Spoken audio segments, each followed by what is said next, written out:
Намайг Ташуулдангийн дайр сүрэн гэдэг Монгол Улсын дээд шүүхэд шүүгчийн судлаач туслах ахлах мэргэжилтээр ажилладаг. Намайг Амар хоёрын бодбил гэдэг Улсын дээд шүүхэд судлаач туслахын албан тушаалыг эрхэлдэг. Намайг Ану гэдэг Улсын дээд шүүхийн захиргааны иргэн танхимд шүүгчийн судлаач туслахаар ажиллаж байна. Намайг Тэлмэн гэдэг Улсын дээд шүүхийн эрүүл иргэн танхимд шүүгчийн судлаачаар ажилладаг. Намайг Мөнх Жаргал гэдэг дээд шүүхэд судлаач туслахаар ажиллаж байна.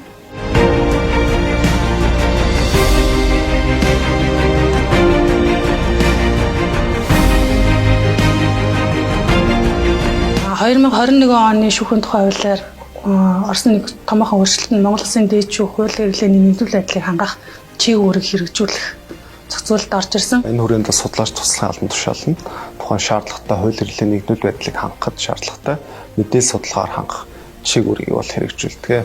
Өдөр тутам хийдэг гэвэл 7 хоног болгон гомдлын оролт, гомдлын хэрэгүүдийг судалж оролцдог. Нэгдүгээр шүүхэн хууль эрхлээний зөрүү үүсэсэх, хоёрдугаар улсын дээд шүүхийн тогтоол тайлбараас зөрсөсөх, гуравдугаар тэргийн шийдвэрлэх ажиллагааны ноцтой зөрчил гарсан хэсэг, дөрөвдүгээр хууль эрхлээг тогтооход зарчмын үед нийтлэг ач холбогдолтой хэсгийг тогтоох шаардлагатай мэдээлэл судалгааг бол хийж гүйцэтгэдэг. Мөн шүүгчээс өгсөн үүрэг даалгаврын дагуу хяналтын хорлоор хилцэх хэрэгүүдэд бас нэмэлт судалгаа хийдэг. Ерөнхийдөө бол олон улс болгон дотоодын судалгаа хийдэг гэсэн үг. Бид нэр одоо сая 2 сараас бол хяналтын шүүх уралдаанаар хэн хэлцэгдсэн хэрэгийнхаа шийдвэрийн таймыг бичиж сайтанда байршуулдаг болсон байгаа.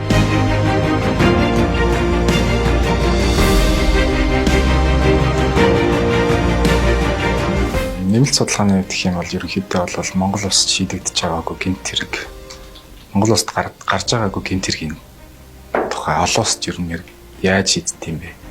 Тэр талаар олон улсын жишгийн талаар судалдаг. Яг одоо миний гарт дээр бол кибер гэмт хэрэгтэй хэрэг байгаа.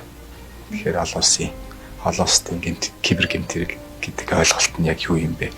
Монгол зөв тайлбарлаж хэрэглэж байгаа юу гэдэг талаар ерөнхийдөө судалгаа хийж байгаа. Мөн дижитал төсөөтэй хэрэг маргааны судалгаа болон тоо мэдээ тайланг гаргах зорилгоор SBS өгөгдлийн санг бүрдүүлж гол дата база болгон ашигладаг. Түнчлэн легал дата өгөгдлийн сан шүүх цэгмэн мөн дотоод SharePoint руу зэргийг ашигладаг.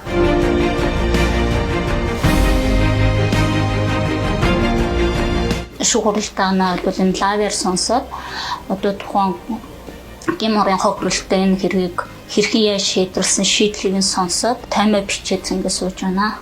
Хэлхгэх шүүгчтэй буюу нөгөө хэрэг хуваарлагдсан шүүгчтэй танилцуулаад болцсон байна гэсэн тохиолдолд нь шууд сайтанда оруулж нийтэд мэдээлдэг байгаа.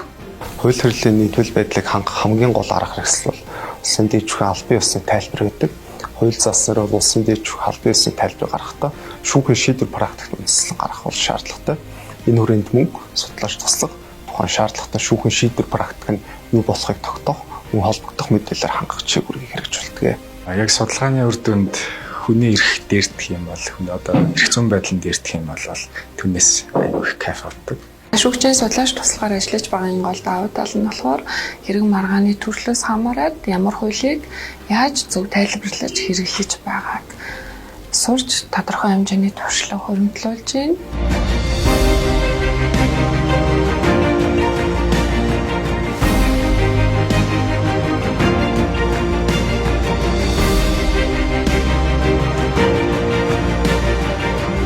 Олон улс шүүгчийн судлаач туслах гэдэг ажлын байр байдаг. Гадаад орныг ингээд судлаад үзэхээр шүүгчтэй хамгийн ойр байдаг ажлын байр. Дээрээс нь асар их практик судалдаг, онлайн мэдлэг, бас онлайн судалгаанууд хийдэг. Үүнтэй холбоотойгоор ер нь бол мэргэжлийн маш өндөр туршлага хоригдлоос нь хуульч бэлдэх, хуульч болох арга зам юм болов уу гэж бодож байна. Шүүхийн шийдвэр бол маш их судалгаа мэдээлэлд үндэслэж гардаг.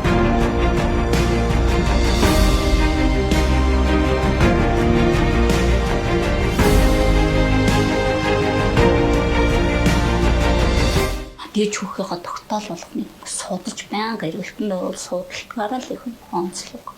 Хууль зүйн ухааны салбар түүжээлэн ажиллаж байгаа мундаг шүүгч нараасаа суралцаж туршлага хөрвүүлж ажиллаж байгаагаараа бахархдаг.